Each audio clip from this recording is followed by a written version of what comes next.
Tu sais mon gars comment on distingue un très bon animé d'un animé classique? Et bien tout simplement en visionnant son premier épisode. Parce qu'un animé qui commence fort avec un épisode qui soit directement impactant, parce qu'il est intense, parce qu'il est épique, parce qu'il y a du combat, parce qu'il y a du sang, parce qu'il y a des morts. Ouais, je m'arrête là. Mais des fois, il se peut que tu rencontres un animé qui hype tout le monde t'en parle, tout le monde te dit mais t'inquiète, tu vas trop kiffer, c'est un des meilleurs animés de l'année, tu vas voir. Et ouais, ça t'arrive d'être carrément déçu, tout comme moi que je l'ai été par exemple avec la nouvelle adaptation 2019 de Boogie Pop. J'ai maté les 3 épisodes déjà sortis et j'ai rien compris mon gars. Merde! Entre l'histoire qui est inexistante avec aucun intérêt, les personnages qui sont vides avec aucun charisme, le changement de plan un peu brutal et l'animation un petit peu trop brouillonne, bah mon gars, j'étais carrément déçu. Mais heureusement, j'ai découvert juste après ça 2 animés qui sont vraiment hyper intéressant à suivre que je vais te présenter dans cette vidéo là qu'il faut absolument regarder en 2019. Je vais d'ailleurs te le présenter très rapidement avec le synopsis de chacun des animés en faisant aussi un petit résumé entre guillemets de chacun des épisodes 1 pour que tu puisses d'ailleurs les suivre tranquillement, te donner envie de les regarder et surtout de t'intéresser à ces 2 univers. Surtout que ces 2 là, en plus de The Promised Neverland que j'ai présenté en milieu de semaine, sont vraiment hyper cool à suivre, histoire d'avoir déjà 3 animés pour bien commencer 2019. Et pour commencer avec le premier animé les amis, laissez-moi vous parler de Tate no Yucha no Nariagari, alias en anglais The Rising of the Shield Hero. Par rapport au synopsis, on y suit l'histoire de Naofumi Iwatani, un otaku passionné d'heroic fantasy. Après être tombé à la bibliothèque sur un livre traitant d'une légende de 4 chevaliers ayant chacun une arme différente, il se retrouve projeté dans l'univers du livre avec 3 autres personnes. Ces 4-là deviennent les héros légendaires de ce monde et doivent le protéger des vagues de monstres qui attaquent le royaume régulièrement. Alors là, t'es en train de te dire qu'on est devant un animé d'heroic fantasy avec une construction assez similaire par rapport à tout ce qu'on a déjà vu avant,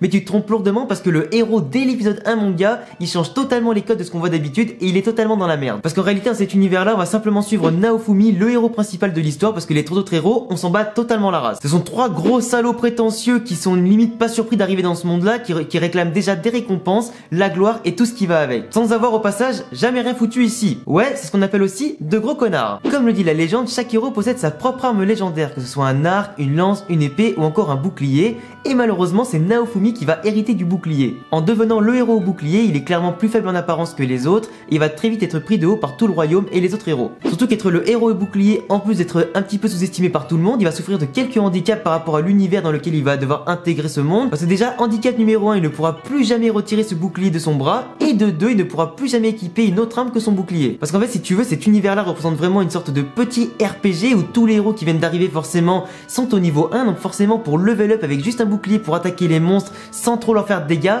c'est très compliqué. Le roi donne à chaque héros une certaine somme d'argent pour pouvoir s'équiper et voyager tranquillement pour progresser avant l'arrivée de la prochaine vague de monstres prévue dans un mois. Chacun part également de son côté avec des compagnons qui sont venus pour l'aider, sauf l'un des héros. Et au passage, je vous laisse deviner de qui il s'agit.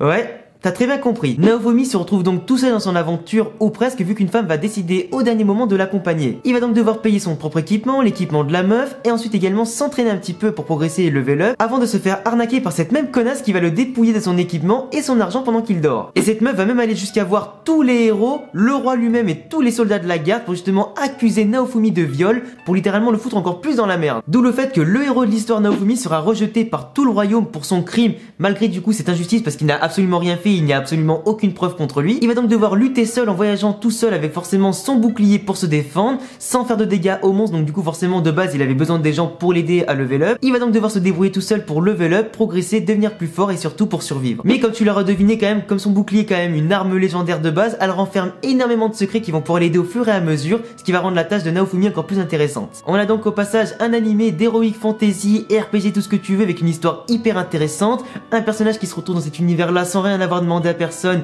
au niveau 1, avec en apparence l'arme la plus faible qui va au fur et à mesure le faire progresser et tout changer pour lui, car malheureusement même si le royaume le rejette, il va quand même devoir se battre pour lui parce qu'il ne pourra pas retourner dans son monde tant que tous les démons ne seront pas détruits. Donc malheureusement il va devoir protéger un royaume qui le rejette, devenir plus fort envers et contre tout pour pouvoir lutter pour son propre bonheur. On a donc un très bon animé d'heroic fantasy RPG avec de très bonnes animations, une très belle histoire, de très bons personnages et surtout de très belles OST. Là par contre les amis, pour le deuxième animé de la vidéo, on va totalement sortir du cadre de l'heroic fantasy et du RPG pour passer à un manga mais surtout un animé hyper dark dans sa construction qui vous fera à mon avis bien kiffer. On va parler d'un manga appelé Dororo, sorti en 4 volumes au Japon en 1967 et 68, sorti ensuite dans la foulée en animé dans les années 70 au Japon. La France a eu le droit à ces mangas du coup seulement en 2006 et maintenant on a le droit à une nouvelle adaptation de l'animé au niveau mondial en 2019. Et croyez-moi les amis que cette histoire-là est vraiment atypique et totalement dingue. Pour vous parler un petit peu plus du synopsis de l'histoire, on y suit l'histoire de Yakimaru qui dès la naissance n'a totalement pas eu de chance. Son père était un homme avide de pouvoir qui souhaitait tout contrôler au Japon et devenir l'homme le plus puissant du pays. Il a donc pactisé avec les démons en rejetant le bouddhisme qui était donc sa religion de base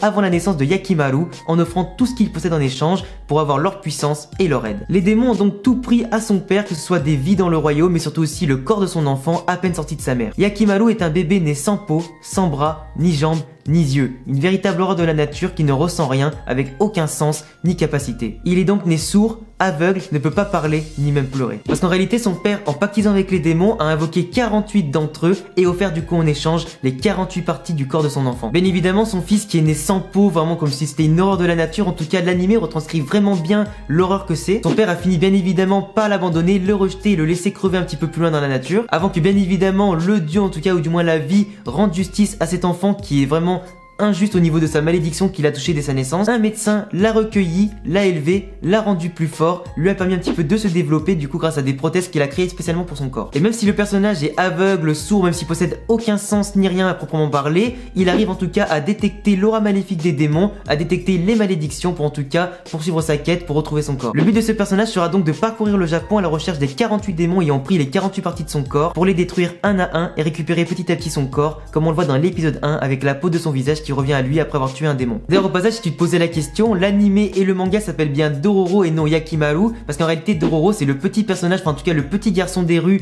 qu'on voit dans l'épisode 1, qui va ensuite du coup accompagner Yakimaru dans son voyage et dans sa quête. On voit donc un manga et un animé avec un personnage totalement atypique ayant lutté dès la naissance pour survivre malgré le fardeau de sa malédiction et malgré le fait qu'il ne ressente rien. Il a réussi à vivre et devenir plus fort grâce à ses dons et la malédiction en lui, grâce aussi également aux prothèses de combat de son corps. On va donc suivre Yakimaru et Dororo dans une quête extrêmement intense, hyper émouvante, avec du coup Yakimaru qui va se battre contre les 48 démons, retrouver son corps et devenir enfin un humain à part entière. Il va pouvoir redécouvrir ce que c'est que la vie, l'essence, simplement aussi le fait de voir, de parler, tout ça. Enfin en tout cas c'est ce qu'on va à mon avis découvrir au fur et à mesure quand il pourra avoir un corps complet. Après également que ce soit dans l'animation, les OST, les doublages, les combats et tout ça, c'est vraiment extrêmement bien fait, c'est hyper intense, ça s'annonce vraiment être comme l'un des meilleurs animés de 2019, si ce n'est l'un des meilleurs, voire le meilleur. J'ai en tout cas très hâte aussi de voir l'épisode 2, mais c'est en tout cas un très bon animé de qualité à suivre et c'est donc aussi pour ça que je vous l'ai présenté en vidéo. Donc voilà mon gars, je t'ai présenté deux animés totalement énormes à suivre, l'un d'un côté vraiment plus Heroic Fantasy, RPG, assez classique en apparence parce qu'il est vraiment hyper cool à suivre.